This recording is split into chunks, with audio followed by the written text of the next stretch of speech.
പൊതുസമൂഹത്തിനാകെ അത്ഭുതവും ആശ്ചര്യവും പ്രദാനം ചെയ്യുന്ന സംവിധാനങ്ങളാണ് തൃശ്ശൂർ അതിരൂപത അവഗണിക്കപ്പെട്ടവർക്കും അശരണർക്കുമായി ഒരുക്കിയിരിക്കുന്നത്. ആധുനിക സംവിധാനങ്ങളും കാലോചിത പാഠ്യപദ്ധതികളുമായി ഭിന്നശേഷിക്കാരുടെ ആശാകേന്ദ്രവും ശാരീരിക അവശതകൾ അനുഭവിക്കുന്നവർക്ക് തണലേകുകയും അവരുടെ ചോദനകളെ പ്രചോദിപ്പിക്കുന്ന പദ്ധതികൾ നടപ്പിലാക്കുന്ന കേന്ദ്രങ്ങൾ വഴിയും സമൂഹം ഏതളവിൽ തഴഞ്ഞവരെങ്കിലും അവരെ മുഖ്യധാരയിലേക്ക് കൈപിടിച്ചു കയറ്റുന്നതിന് കാരണമാകുന്ന സ്ഥാപനങ്ങൾ രൂപതയുടെ കീഴിൽ നിരവധിയാണ്. സന്നദ്ധ പ്രവർത്തനമെന്നത് വെറും കെട്ടുകാഴ്ചകളും പരസ്യ പ്രചാരണങ്ങളുമാകുന്ന ഇക്കാലത്ത് തികഞ്ഞ സമർപ്പണവും ബോധ്യവും കടമയുമാണെന്ന യാഥാർത്ഥ്യമാണ് ഇത്തരം കേന്ദ്രങ്ങൾ വഴി സഭ സമൂഹത്തോട് പങ്കുവയ്ക്കുന്നത്. മറ്റു വാക്കുകളിൽ പറഞ്ഞാൽ തൃശ്ശൂർ അതിരൂപത നടത്തുന്ന പലപ്പോഴും മറ്റു രൂപതകൾ തന്നെ അവർ പറയാറുണ്ട്, തൃശ്ശൂരിലാണല്ലോ ഏറ്റവും കൂടുതൽ സാമൂഹിക ക്ഷേമ പദ്ധതികൾ നടത്തുന്നത്. അത് വിവാഹത്തിന് സഹായത്തിന് വേണ്ടി, വീടുകൾ ഉണ്ടാക്കുന്നതിന് വേണ്ടി, നിത്യരോഗികളെ സഹായിക്കുന്നതിന് വേണ്ടി, മാനസിക വ്യക്തികളെ സഹായിക്കുന്നതിന് വേണ്ടി, ഒപ്പം തന്നെ ഇവരെയൊക്കെ പരിശീലിപ്പിക്കുക, ഇവരെ ശുശ്രൂഷിക്കുന്നതിന് പരിശീലിപ്പിക്കുന്ന കേന്ദ്രം ഉണ്ടാവും. നല്ല വ്യക്തികൾ ഏറ്റവും നന്നായിട്ട് ശുശ്രൂഷിക്കാൻ വെറുതെ ഇതിന് രണ്ട് കാര്യങ്ങളാണ്. ഇവരെ ശുശ്രൂഷിക്കുന്നതിന് വൈദഗ്ധ്യം ഉണ്ടാകണം, ഒപ്പം തന്നെ ഒരു സമർപ്പിത മനോഭാവം. അത് അച്ഛന്മാരും കന്യാസ്ത്രീകളും പ്രത്യേകിച്ച് വളണ്ടിയേഴ്സ് ആയിട്ടുള്ളൂ അങ്ങനെയുള്ളവരെ പരിശീലിപ്പിക്കാൻ വേണ്ടിയാണ് പെരിങ്ങണ്ടൂർ അതിനുവേണ്ടി ഒരു സ്കൂൾ തന്നെ, ഒരു കോളേജ് പോലൊരു സ്കൂൾ തന്നെ അവിടെ ആരംഭം കുറിച്ചത്. പ്രത്യേകിച്ചും ജോൺ പോൾ മേഴ്സി ഹോമിനോട് അനുബന്ധിച്ച് ഒരു സ്ഥാപനം തുടങ്ങിയത്. മാനസിക വൈകല്യങ്ങളുള്ളവരാണ്, അവർക്ക് വേണ്ടിയാണ് പോൾ മേഴ്സി ഹോം. അത് 1964 എൻ്റെ ഓർമ്മ അവിടെ ആരംഭം കുറിച്ചത്. അവിടെ കേരളത്തിലെ ഏറ്റവും കൂടുതൽ ഭിന്നശേഷിക്കാരായിട്ടുള്ള വ്യക്തികളെ പരിചരിക്കുകയും അപ്പോൾ പ്രായമായിട്ടുള്ളവരെയും കുട്ടികളെ അടക്കം പരിചരിക്കുകയും നാഷണൽ അവാർഡ് പോലും നേടുകയും ചെയ്തിട്ടുള്ള ഒന്നാണ്, ഒരു സ്ഥാപനമാണ് പോൾ മേഴ്സി ഹോം. അവിടെ തന്നെ അവർക്ക് വിദഗ്ധമായിട്ട് ശരിക്കും കുട്ടികൾ മുതൽ തന്നെ അവരുടെ ഭിന്നശേഷിക്കാരാണോ അവരെങ്ങനെ സഹായിക്കാം എന്നറിയുന്നതിന് വേണ്ടി അവിടെ ഒരു റിസർച്ച് സെന്ററും അവിടെ ആരംഭം കുറിച്ചിട്ടുണ്ട്.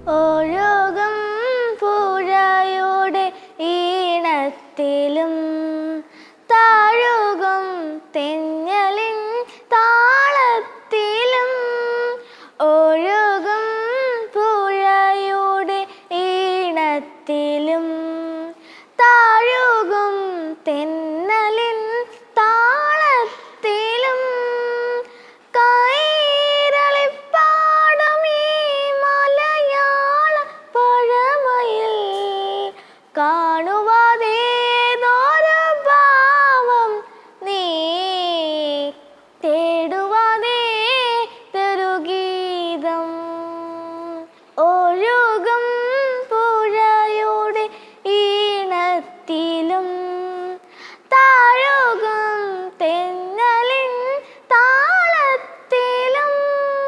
കഴിവുകളിൽ വ്യത്യസ്തരായ മക്കൾക്ക് പരിശീലനം നൽകുവാനായി അഭിവന്ദ്യമാർ ജോസഫ് കൊണ്ടുകുളം പിതാവ് ആരംഭിച്ച സ്ഥാപനമാണ് പോൾ മേഴ്സി ഹോം. 1977 27 കുട്ടികളുമായി ആരംഭിച്ച ഈ സ്ഥാപനത്തിൽ 390 മക്കൾ ഇന്ന് പരിശീലനം നേടുന്നുണ്ട്. ആൺകുട്ടികൾക്ക് വേണ്ടി ആശാനിലയവും പെൺകുട്ടികൾക്ക് വേണ്ടി ആശാവനവും പോൾ മേഴ്സി ഹോമിനോടൊപ്പം പ്രവർത്തിച്ചു വരുന്നു. ഈ മക്കൾക്ക് ആവശ്യമായ വ്യക്തിപരമായ കഴിവുകളിലും അക്കാഡമിക് കാര്യങ്ങളിലും ഇവർക്ക് പ്രത്യേകമായ പരിശീലനം നൽകുന്നുണ്ട്. മുതിർന്ന കുട്ടികൾക്ക് തൊഴിലധിഷ്ഠിത പരിശീലനവും അവർക്ക് വ്യക്തിപരമായ കഴിവുകളിൽ ഏതൊക്കെ തരത്തിലെ വികസനം ഉണ്ടാകേണ്ടതുണ്ടോ അതിലെല്ലാം പരിശീലനം നൽകിക്കൊണ്ടാണ് പോൾ മേഴ്സി ഹോം മുന്നേറുന്നത്. 75 സ്റ്റാഫ് അംഗങ്ങൾ ഉള്ള ഈ സ്ഥാപനത്തിൽ 35ഓളം സ്പെഷ്യൽ എഡ്യൂക്കേറ്റേഴ്സ് പ്രവർത്തിക്കുന്നുണ്ട്.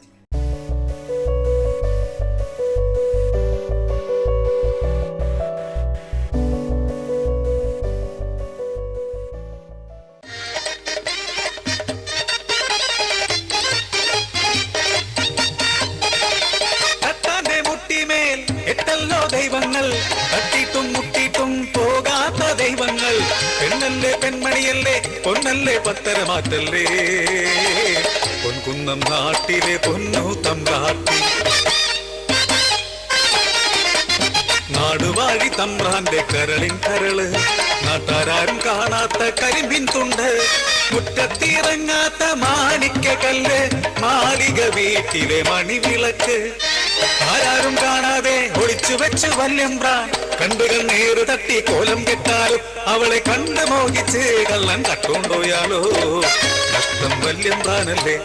സമൂഹത്തിൽ അവഗണിക്കപ്പെടുന്ന, മറ്റുള്ളവരാരും ഇഷ്ടപ്പെടാത്ത, കഴിവുകളിൽ വ്യത്യസ്തരായ ഈ മക്കളെ ഹൃദയത്തോട് ചേർത്ത് പിടിച്ചുകൊണ്ട് അവർക്കാവശ്യമായ പരിശീലനം നൽകുവാനും സമൂഹത്തിൻ്റെ മുഖ്യധാരയിലേക്ക് കൊണ്ടുവരുവാനുമായി ഈ സ്ഥാപനത്തോട് ചേർന്ന് പ്രവർത്തിക്കുന്ന അധ്യാപകരെയും നിർമ്മലദാസി സിസ്റ്റേഴ്സിനെയും ഈ സ്ഥാപനത്തിൻ്റെ ഉപകാരികളെല്ലാവരെയും ഹൃദയപൂർവ്വം ഈ സമയം സ്മരിക്കുകയാണ്.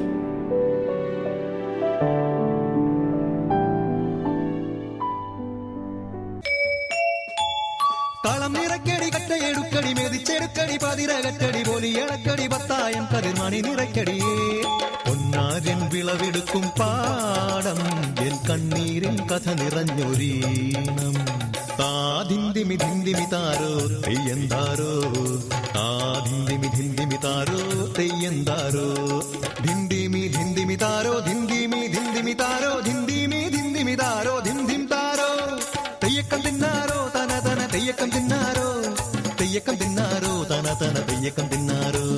പോപ്പോൾ മേശുവിനോടൊപ്പം തന്നെ ശൈശവത്തിലെ കുട്ടികളുടെ വൈകല്യം തിരിച്ചറിയുവാനും അവർക്കാവശ്യമായ തെറാപ്പിയും ട്രെയിനിങ് നൽകുവാനായി ഏർലി ഇൻ്റർവെൻഷൻ ആൻഡ് റിസർച്ച് സെൻ്ററും പ്രവർത്തിച്ചു വരുന്നുണ്ട്. അതോടൊപ്പം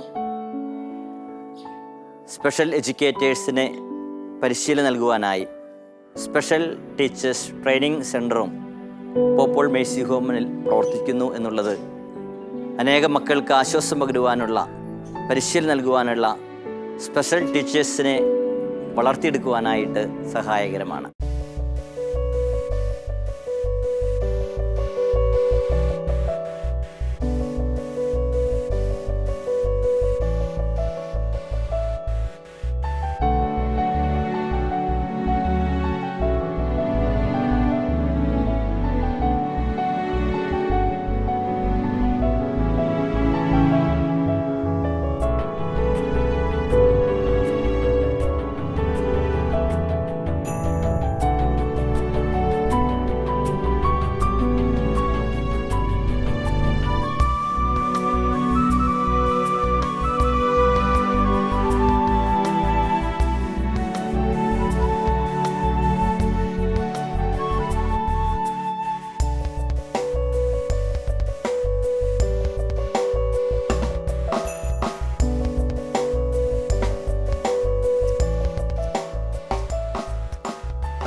കുട്ടികൾ താമസിച്ച് പരിശീലനം സ്വീകരിക്കുന്നുണ്ട്. 140ഓളം കുട്ടികൾ ഡേ സ്കൂളിൽ പരിശീലനം നേടുന്നവരാണ്. താമസിച്ച് പരിശീലനം നേടുന്ന കുട്ടികൾ 18 വയസ്സ് വരെ ഉള്ള കുട്ടികൾ ശാന്തിവനത്തിലും, 18 വയസ്സിന് മുകളിലുള്ള ആൺകുട്ടികൾ ആശാനിലയത്തിലും, 18 വയസ്സിന് മുകളിലുള്ള പെൺകുട്ടികൾ ആശാവനത്തിലുമാണ് താമസിക്കുന്നത്.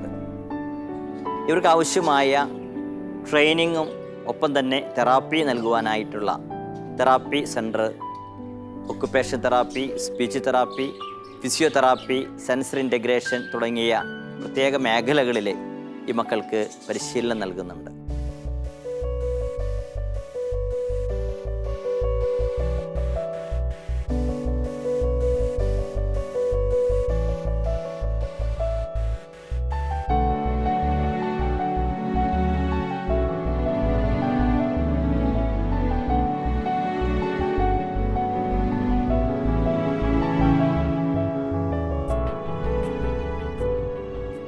അക്കാഡമിക് ട്രെയിനിങ് നൽകുന്നതോടൊപ്പം തന്നെ ഈ കുട്ടികൾക്ക് ആവശ്യമായ കോ കരിക്കുലർ ആക്ടിവിറ്റീസിലും പരിശീലനം നൽകുന്നുണ്ട്.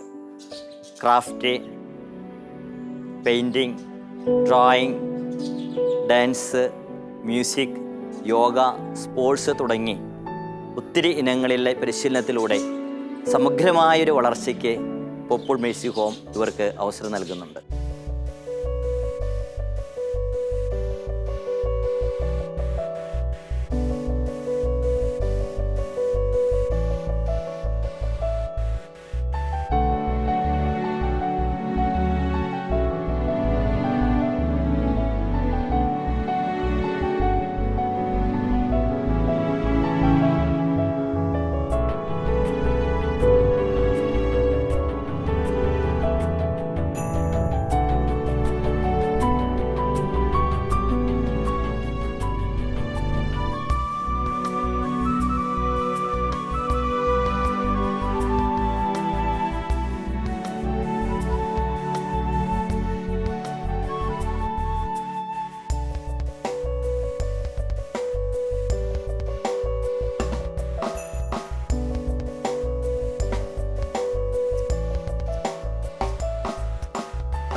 അംഗവൈകല്യങ്ങളുള്ളവരെ, നിത്യരോഗികളായിട്ടുള്ളവരെ, അവരെ പലപ്പോഴും കുടുംബങ്ങളിൽ അങ്ങനെ ഒരു നിത്യരോഗികൾ വന്നിട്ടുണ്ടെങ്കിൽ അവരെ എങ്ങനെയാണ് പിന്നെ അവരെ പരിചരിക്കുക? പലപ്പോഴും അവർക്ക് ഭാരമാണ്. മാനസിക രോഗികളും നിത്യരോഗികളും വലിയ ഭാരമായിട്ട് നിൽക്കുകയാണ്.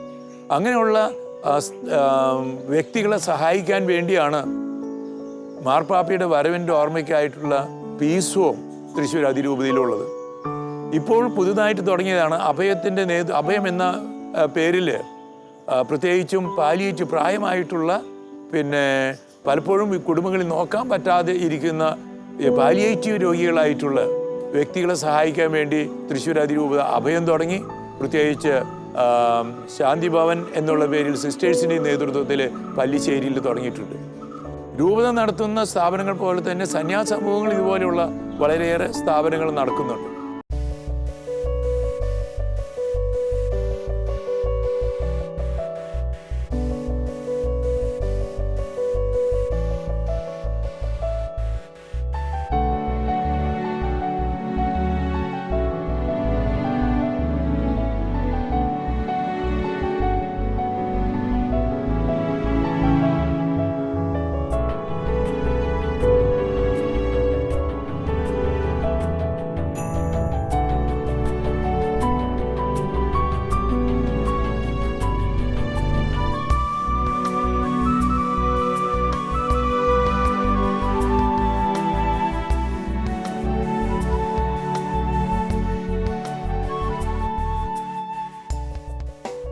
Pop John Paul piece Home 1986 Thrissur അതിരൂപത തുടങ്ങിവെച്ച ഒരു സ്ഥാപനമാണ്.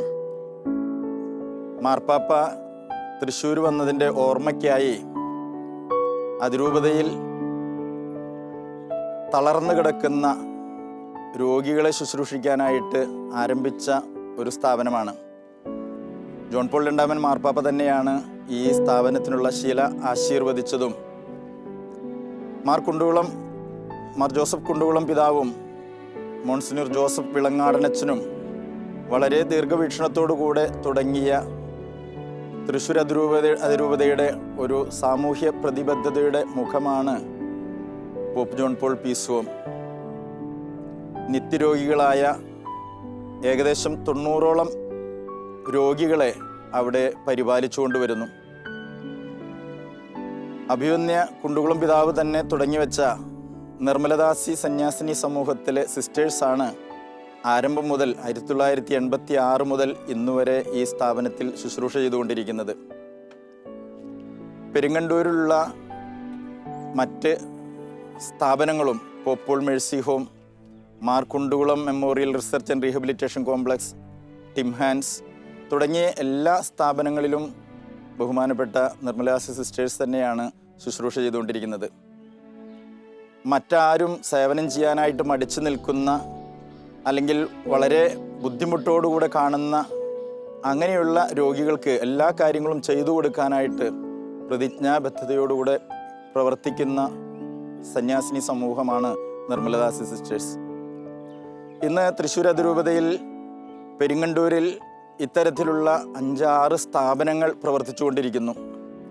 കുടുംബങ്ങളിൽ ആരും പരിപാലിക്കാനില്ലാത്തവർ, കുടുംബങ്ങളിൽ പരിപാലിക്കാനുണ്ടെങ്കിലും അവർക്ക് പരിപാലനം ഏറ്റെടുക്കാനുള്ള ബുദ്ധിമുട്ട് കാരണം ഇങ്ങനെയുള്ള സ്ഥാപനങ്ങളിൽ എത്തിച്ച് അവരെ നമ്മൾ ഏറ്റെടുത്ത് പരിപാലിക്കുന്നു. വളരെ നല്ല രീതിയിൽ ഈ കഴിഞ്ഞ 35 വർഷവും ഈ സ്ഥാപനത്തിൽ ശുശ്രൂഷകൾ മുന്നോട്ട് കൊണ്ടുപോകാനായിട്ട് സാധിച്ചിട്ടുണ്ട്. അതിൽ വലിയ ഒരു പങ്കും നല്ല മനുഷ്യർ, ഒത്തിരിയേറെ നല്ല മനുഷ്യർ ഈ സ്ഥാപനത്തോട് കാണിക്കുന്ന വലിയ സ്നേഹവും ആത്മാർത്ഥതയുമാണ്. അവരുടെ വലിയ സഹായം കൊണ്ടാണ് ഇന്ന് വരെ ഈ സ്ഥാപനം ഏറ്റവും ഭംഗിയായിട്ട് മുന്നോട്ട് പോയിക്കൊണ്ടിരിക്കുന്നത്. ഇപ്പോൾ ഗവൺമെൻറ്റിൽ നിന്ന് പ്രത്യേകിച്ച് ആനുകൂല്യങ്ങളോ ഒന്നും തന്നെ ലഭിക്കുന്നില്ലെങ്കിലും നല്ല മനുഷ്യരുടെ സഹായങ്ങൾ, അവർക്ക് ലഭിക്കുന്ന അവരുടെ ശമ്പളത്തിൻ്റെയോ അതല്ലെങ്കിൽ അവരുടെ ജോലിയുടെയോ ഒരു വിഹിതം അവർ ഈ പാവപ്പെട്ട രോഗികൾക്ക് വേണ്ടി മാറ്റിവെക്കുന്നു. അതുകൊണ്ട് സ്ഥാപനം ഏറ്റവും ഭംഗിയായിട്ട് ഇപ്പോഴും മുന്നോട്ട് പോയിക്കൊണ്ടിരിക്കുന്നു. അവർ ചെയ്തുകൊണ്ടിരിക്കുന്ന വലിയ സഹായങ്ങൾ ഒരിക്കലും വിസ്മരിക്കാൻ സാധിക്കുന്നതല്ല. അതോടൊപ്പം തന്നെ ഈ സ്ഥാപനത്തിലുള്ളവരുടെ പ്രവർത്തനങ്ങൾ, പ്രത്യേകിച്ച് ഒന്നും ചെയ്യാനായിട്ട് സാധിക്കാതെ കട്ടിലിൻ്റെ 4 ഗ്രില്ലുകൾക്കുള്ളിൽ കഴിയുന്നവരാണ് ഇവരെല്ലാവരും. അവരുടെ എല്ലാ കാര്യങ്ങളും നമ്മൾ ചെയ്തു കൊടുക്കണം.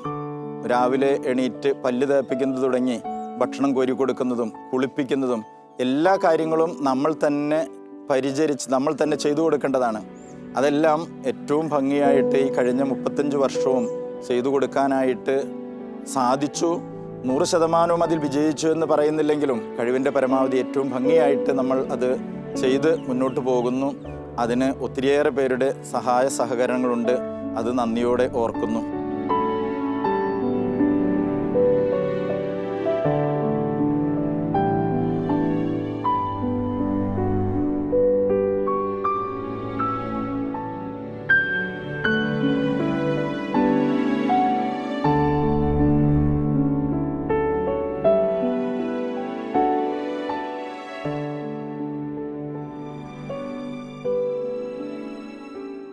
ഞാൻ ഈ സ്ഥാപനത്തിൽ വന്നിട്ട് 30ഓളം വർഷമായി. ഇവിടെ സന്തോഷമായിട്ട് പോകുന്നു. ഇവിടുത്തെ ശുശ്രൂഷ രാവിലെ തുടങ്ങും.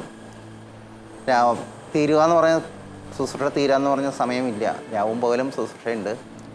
ശുശ്രൂഷയുടെ ആൾക്കാർ കുറവുണ്ടെങ്കിലും തന്നെ ദൈവകാരുണ്യം കൊണ്ട് ഞങ്ങൾ നടന്നു പോകുന്നുണ്ട്. ഞങ്ങളെ പറ്റുന്ന സഹായങ്ങൾ പുറത്തുനിന്നുണ്ട്. ഇവിടെ സഹായിക്കാൻ ആളുകൾ വളരെ കുറവ്. ഈ കൊറോണ കാരണം കൊണ്ട് മാത്രമാണ്.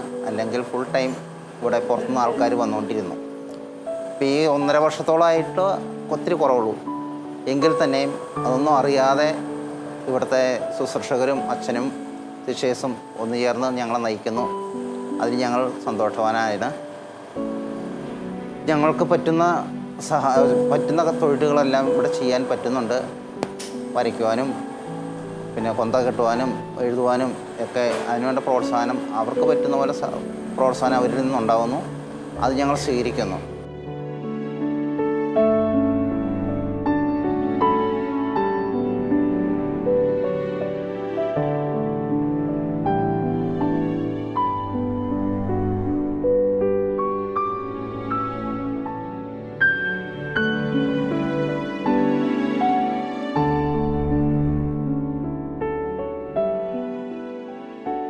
ഇന്ന് 35 വർഷങ്ങൾ പിന്നിടുമ്പോൾ നമുക്ക് ഉറപ്പായിട്ടും പറയാനായിട്ട് സാധിക്കും, കഴിവിൻ്റെ പരമാവധി ഈ സ്ഥാപനത്തോട് നമുക്ക് ചെയ്യാൻ സാധിക്കുന്നതിൻ്റെ പരമാവധി നമ്മൾ ചെയ്തു കൊടുക്കുന്നുണ്ട് എന്നുള്ളത്. അതോടൊപ്പം തന്നെ അതിരൂപതയുടെ ഭാഗത്തു നിന്നും അധികാരികളുടെ ഭാഗത്തു നിന്നുള്ള സഹായ സഹകരണങ്ങൾ ഒരിക്കലും മറക്കാവുന്നതല്ല. ഏതാവശ്യത്തിലും ഏത് സാഹചര്യങ്ങളിലും എപ്പോഴും അധികാരികളെ സമീപിക്കുമ്പോൾ വളരെ നല്ല രീതിയിലുള്ള സഹായ സഹകരണങ്ങൾ, പ്രോത്സാഹനങ്ങൾ നമുക്ക് ലഭിക്കുന്നുണ്ട്. അതുകൊണ്ട് ഇന്ന് ഈ സ്ഥാപനം ഏറ്റവും ഭംഗിയായിട്ട് നമുക്ക് ഈ ശുശ്രൂഷ, ആതുര ശുശ്രൂഷ രംഗത്ത് തൃശ്ശൂർ അതിരൂപതയുടെ സാമൂഹ്യ പ്രതിബദ്ധതയുള്ള ഒരു സ്ഥാപനമായിട്ട് മുന്നോട്ട് പോകാനായിട്ട് സാധിക്കുന്നു. അതിൽ ഒത്തിരിയേറെ നന്ദിയും സന്തോഷവും അറിയിക്കുകയാണ്. തുടർന്നും സർവേശ്വരൻ്റെ അനുഗ്രഹത്താൽ ഏറ്റവും ഭംഗിയായിട്ട് ഈ സ്ഥാപനം മുന്നോട്ട് പോകാനായിട്ട് സാധിക്കട്ടെ. അതിനുവേണ്ട അനുഗ്രഹങ്ങൾ നല്ല ദൈവം നൽകട്ടെ എന്ന് പ്രാർത്ഥിക്കുന്നു. നിങ്ങളുടെ എല്ലാവരുടെയും സഹായ സഹകരണങ്ങൾ ഈ സ്ഥാപനത്തിന് ഉണ്ടാകണമെന്ന് ഒരിക്കൽ കൂടെ അഭ്യർത്ഥിക്കുന്നു. ഏകദേശം 90ഓളം രോഗികൾ, ഒന്നും ചെയ്യാൻ സാധിക്കാത്ത 90ഓളം രോഗികൾ, എങ്കിലും അവർ ഈ കട്ടിലിൽ കിടന്നുകൊണ്ട് പ്രാർത്ഥിക്കുകയും അവരാൽ കഴിയുന്ന ചെറിയ ചെറിയ സഹായങ്ങൾ, ചെറിയ ചെറിയ ജോലികൾ, കൊന്തകെട്ടലും മറ്റ് കർമ്മങ്ങളൊക്കെ നിർവഹിച്ചുകൊണ്ട് ഏറ്റവും ഭംഗിയായിട്ട് അവരതിനോട് സഹകരിക്കുന്നു. ഉള്ള പരിമിതികൾക്കുള്ളിൽ നിന്നുകൊണ്ട് തന്നെ അവർ അതിൽ സഹകരിച്ച് മുന്നോട്ട് പോകുന്നു. അതിന് നിങ്ങളുടെ എല്ലാവരുടെയും സഹായ സഹകരണങ്ങൾക്ക് ഒരിക്കൽ കൂടെ നന്ദി പറയുന്നു.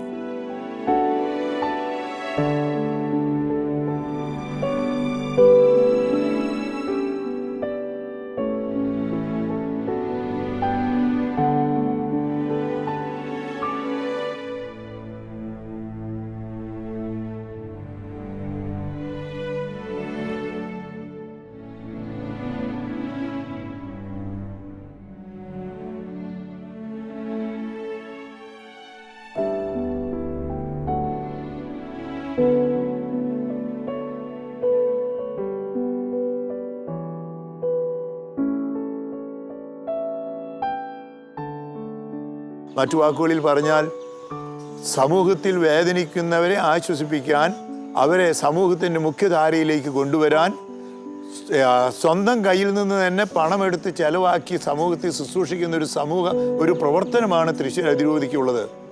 സർക്കാർ ഗ്രാൻഡ് എന്ന് പറഞ്ഞാൽ പലപ്പോഴും വളരെ നോമിനലായിട്ട് മാത്രമേ ലഭിക്കുന്നുള്ളൂ. ഇതെല്ലാം ഏത് ഇടവകയിലെയും സമൂഹത്തിലെയും സാധാരണക്കാരുടെ എല്ലാവരുടെയും സഹായം കിട്ടിയിട്ടാണ്, മറ്റുള്ളവരുടെ സഹായം കൊണ്ട് തന്നെയാണ് തൃശ്ശൂർ അതിരൂപതയിൽ ഇത്രമാത്രം സാമൂഹ്യക്ഷേമ പ്രവർത്തനങ്ങൾ നടത്തുന്നു.